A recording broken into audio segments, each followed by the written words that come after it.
protocol, which is a power perpetual protocol in the DeFi space built on Arbitrum. Kyle, how are you? I'm great. I'm glad to be here. Yeah, absolutely. So, I took some time to dig into your protocol, and it's really interesting. It's a fascinating sort of topic for a long time around impermanent loss and Uniswap, and how can we make a primitive that's a solution to that, and can that primitive be used for just trading and speculating and stuff like that. So it sounds like your guys' protocol has a really unique solution that's really interesting.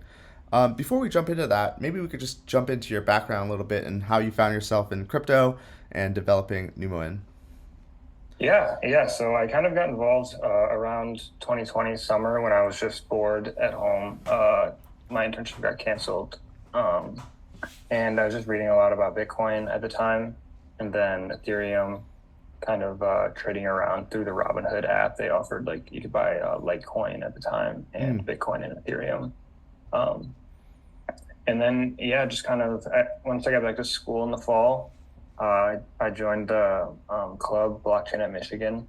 That's actually how I met Robert that semester, and they did a pretty good job of like explaining.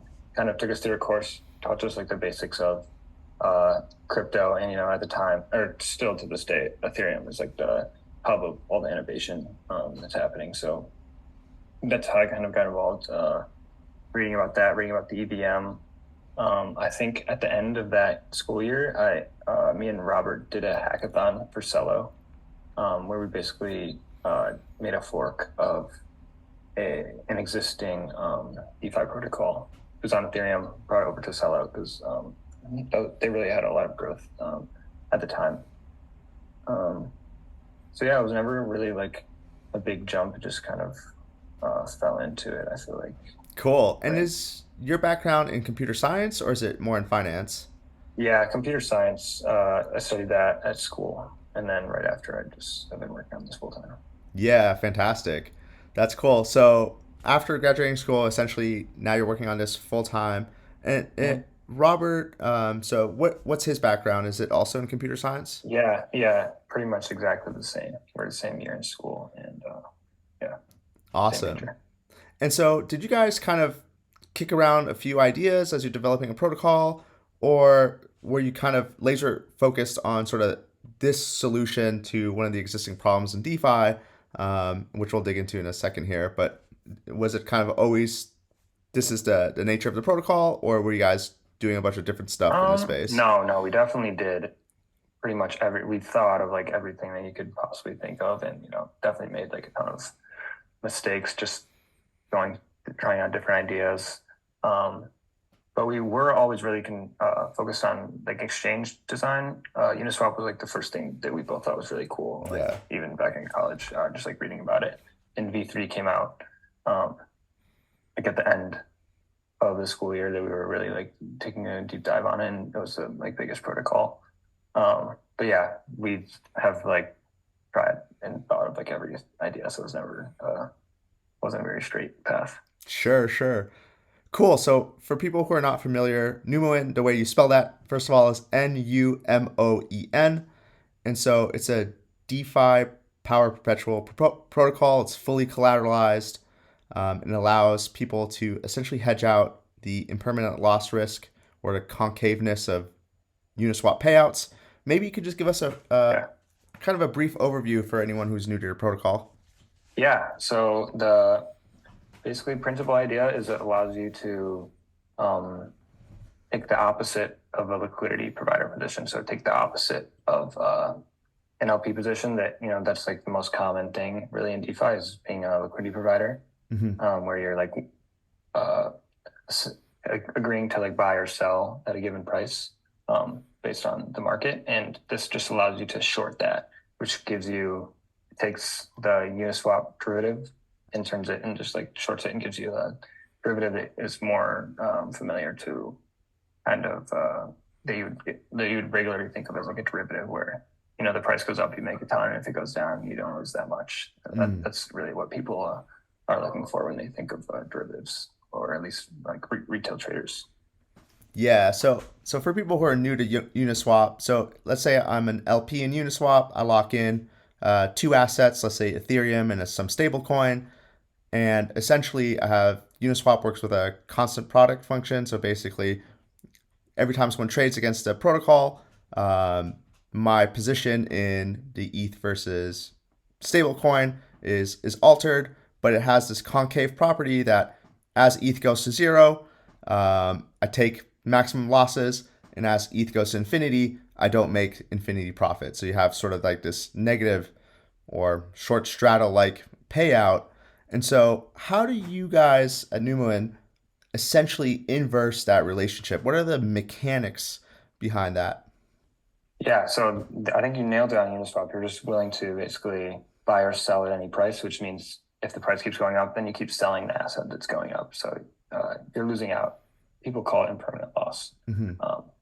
So what we're doing is we have our own custom trading invariant that's a little bit more sophisticated than the constant product, but it's still constant function, which means it doesn't have any like no like Oracle price feed or anything like that. You just have some inputs.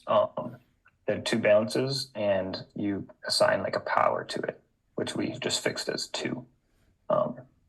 But what this does is, as the price goes to zero, instead of having infinite ETH as you would in like Uniswap, if the price of ETH went to zero, this thing would keep buying ETH to the price until there's infinity ETH. It's basically like unbounded. Mm-hmm. Ours is bounded, so that if the price of ETH goes to zero, there's like a maximum amount of ETH that will ever be in the pool. So what we do in that situation is say, okay, we can use that amount of ETH as collateral because as no matter what the price is, like 5 ETH, let's say, is always worth more than this entire pool can ever like contain. So it's like a fixed, like an upper bound that can never be passed. So use that as collateral, short an LP position, and you get an option.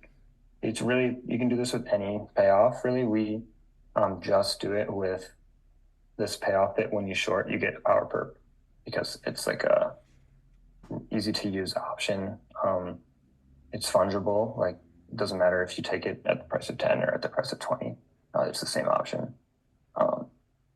And it was just like the best choice if you just wanted to offer one option and like try and aggregate all the liquidity. It just makes sense to offer that. Got it. So your protocol's payoff, which is the squared payoff, that's sort of hard set by you guys. You know, you guys made the decision we want to use this payoff function essentially. Yeah, exactly. For now. But Mm-hmm. yeah, exactly. Cool. And so essentially, I guess the mechanics work that let's say I'm an LP in Uniswap and I receive Uniswap receipt tokens or LP tokens, then I can Mhm. go ahead and turn around and provide liquidity to your protocol by submitting my LP tokens. Is that right? Not exactly. We're separate. We don't touch them at all. We have our own pool, basically in-house everything. Okay. So how does that work? So we have set up an AMM implementation that instead of like referencing X times Y equals K, and the Uniswap with all their fee switches and concentrated liquidity, it is just our own. And those positions are natively borrowable. So you're like if you deposit in Compound, you're obviously like agreeing for your money to be borrowed out by someone who's wants to borrow it. Same with us. You're under the assumption that someone can borrow your liquidity at any time if you deposit it. There's a difference between us and like all existing like currently live AMMs, I think. So if I'm an LP to your protocol, what am I supplying? Yeah, same as Uniswap, two tokens like weighted, not 50-50, but something Okay, like that. so I'm not supplying Uniswap LP positions. I'm supplying fresh tokens to your Yeah, regular you just tokens. say, oh, I want to have this much ETH, it will fill out the amount of USDC or other way around. Got it. So okay, so if I want to be an LP to your protocol, I can provide let's say ETH and USDC. I put Mhm. it in your pool, and then as essentially a borrower or a taker against the AMM, how does that Mhm. work? What does the taker do? So I guess theoretically, you post if you want to long ETH, you post ETH as collateral. Mm-hmm. You borrow the LP token. You then withdraw it immediately and sell the USDC that you just withdrew into more ETH, which is where the leverage comes from. Interesting. And then you post the remaining amount as like it works. It's a little bit more complicated because it does all this flash nonsense, and like that's where it touches Uniswap when you sell the USDC into ETH, because they're way more liquid than us at the moment, so it makes sense to swap there for the users. But yeah, if that makes sense, you borrow liquidity, you instantly withdraw it, you sell it, and that's where you get the leverage from. So if you wanted to close, you have to mint more liquidity, pay back your debt, and unlock the collateral. This all happens like under the hood, obviously. So you just only click one button. But Interesting. Yeah, that's fantastic. And then so, as a taker, essentially, my Power Perpetual token or my allocation of the underlying pool assets, there's like an implicit funding rate. So basically, as time goes by, the percentage of claims that I have just kind of decays away, which is essentially the funding cost that the LP receives. Is that right? Exactly. You're just paying with your own position. So you're just slowly, if the price doesn't change, it's slowly worth less and less. And that way, there's no like, you don't have to have a margin account, and because they're fungible and you can't get liquidated. So you're just slowly like, I guess it's like a constant liquidation where you're just slowly worth less and less and less. And now the funding rate. So in options trading, for those who are listening who are new to this, essentially you're paying a premium, and often that premium is quoted in implied vol.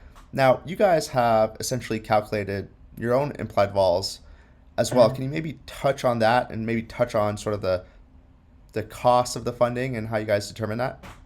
Yes. So it's different than like a premium if you were just like buying Robinhood, where you have to pay like a premium fixed price.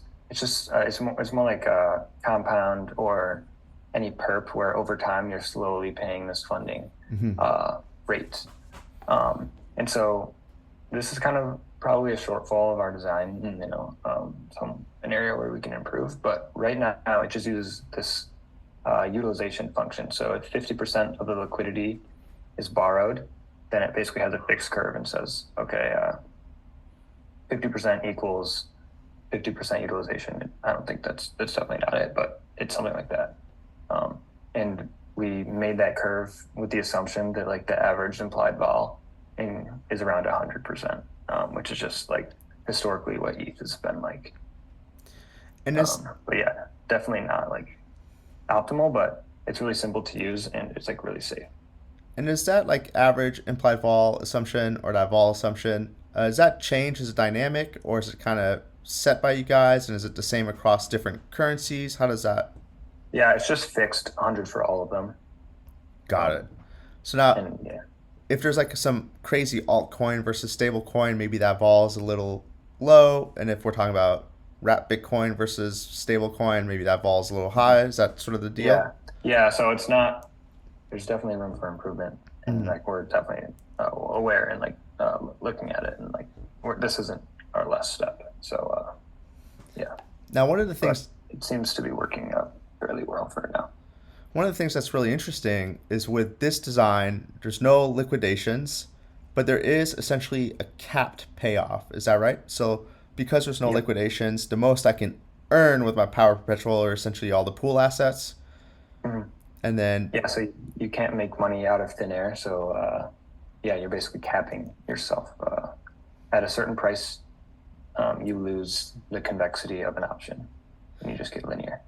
yeah, got it. So if I'm long the Power token and then my position or the underlying rallies like crazy, I Mhm. essentially get 100% capture of the assets. Is that Yeah. a way to think So about it? the liquidity that you're shorting becomes entirely sold into. We've been using USDC, so it gets, as the price of ETH goes up, it just sells off the ETH until there's no more ETH left in the pool. So then, as the price keeps going up, uh, you're fixed. You can't get any more leverage. Interesting. That makes sense.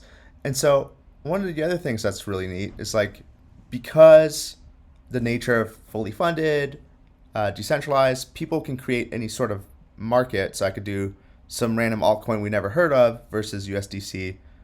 And now we have some sort of like optionality on an altcoin that can't be found anywhere else. Is that right? Yeah, exactly. That's kind of what we were aiming for, is this actually decentralized part of decentralized finance where we're not in control of anything. There's no like oracle, so you don't need to, even Aave can only list a certain amount of assets because of, there's no oracle for like Pepe coin, and it's too risky for them because they have a pool model.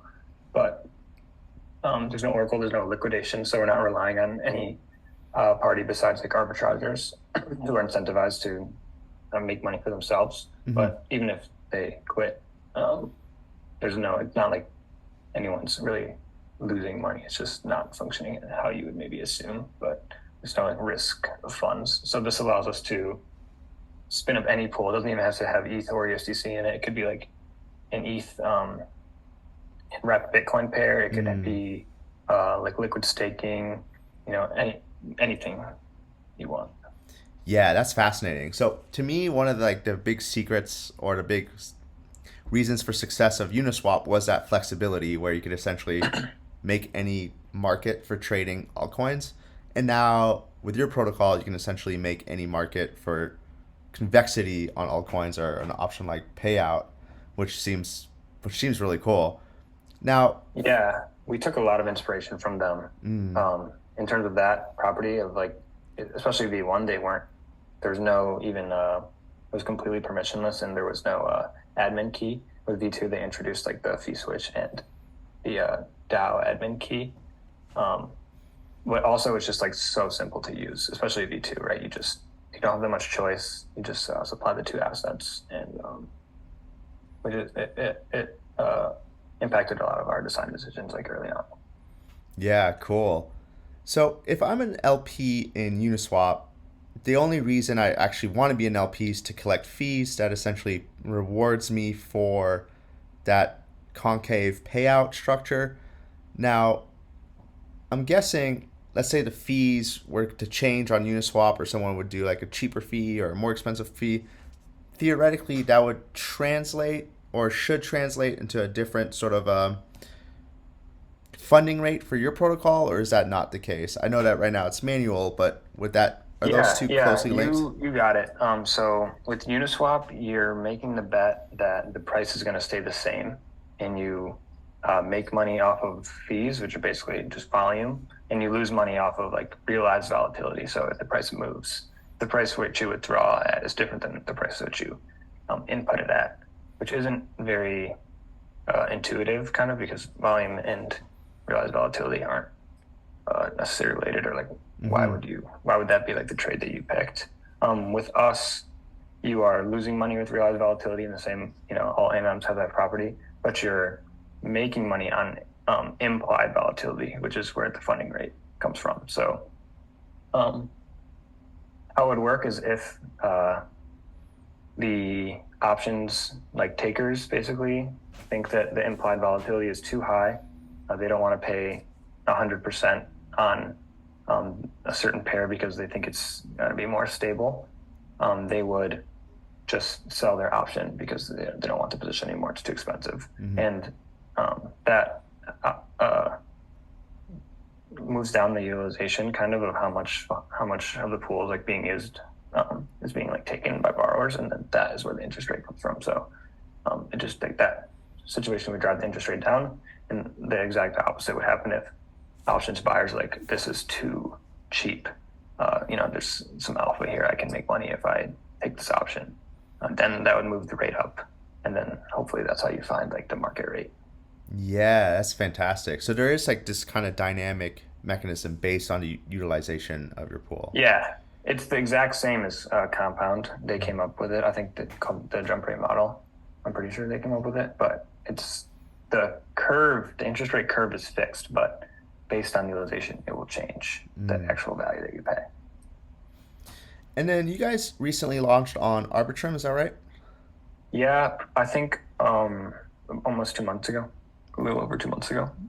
Cool. And why did you guys choose Arbitrum? Why was that the place to launch? Yeah, that's where all the basically derivatives volume is happening in GMX, and then there's a lot of like things that use GMX on there. And I don't know if we're really gas efficient enough to use Ethereum just because of all like the actions that are happening with like the flash, and you have to sell off some of your USDC into ETH and then repost that, like that kind of stuff that makes it maybe a bit too gas intensive to start off with. Like Uniswap V, I think we're around the same as Uniswap V3, but obviously like they had a way bigger brand and user base than we did at the beginning. So people are more willing to use it. Yeah, that makes sense. So when I'm like buying a power token, there's kind of a bunch of transactions sort of nested in that, and so it just kind of makes Yeah, sense. I mean, it's not horribly gas inefficient, like, but it's still, on Ethereum it would be something you would notice.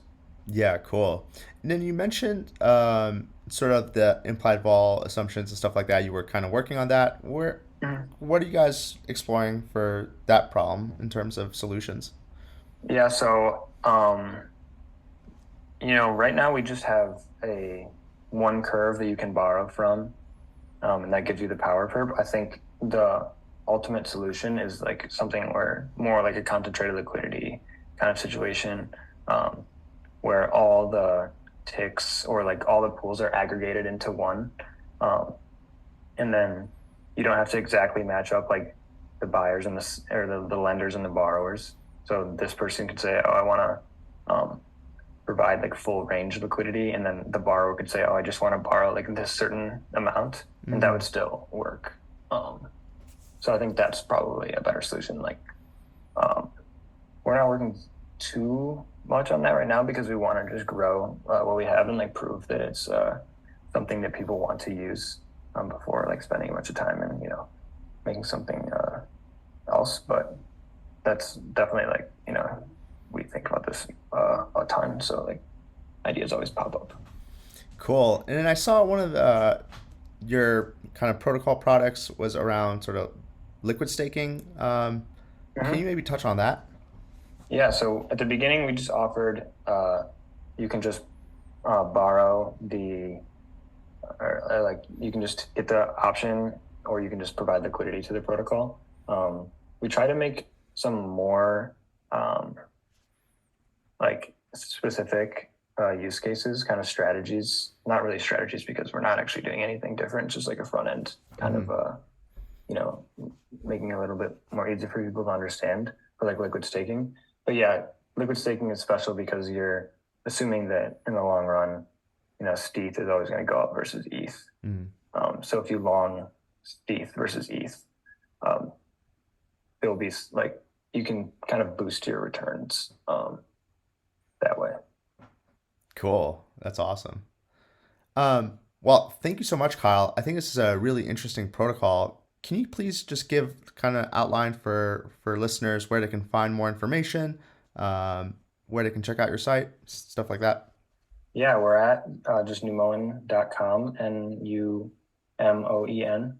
Um, that has basically links to all of our stuff. We're on Twitter too, just at Numoen. Um, yeah, Fantastic. And then last things before just kind of closing up here. Well, what do you like to do for fun outside of building the protocol? I guess I run a pretty good amount. That's basically it, though. I've been heads down. I think we have a really good opportunity here, and Yeah, I think that cool. like all the um, basically like 95% of DeFi, especially anything that's considered like portfolio management, can kind of be captured by one product, and I think we have like a shot at being that protocol. So we're working really hard. Yeah, fantastic. And how big is your team now? It's just the two of us. Okay. We are trying to, before we expand, find like something that works and then really go after hard. But we're able to stay like really nimble right now, and obviously come out with liquid staking and then Uniswap and try all these different ideas really fast. Yeah, fantastic. Well, Kyle, thanks again for coming on the podcast. Everyone who listened, thank you so much, and we'll see you next time.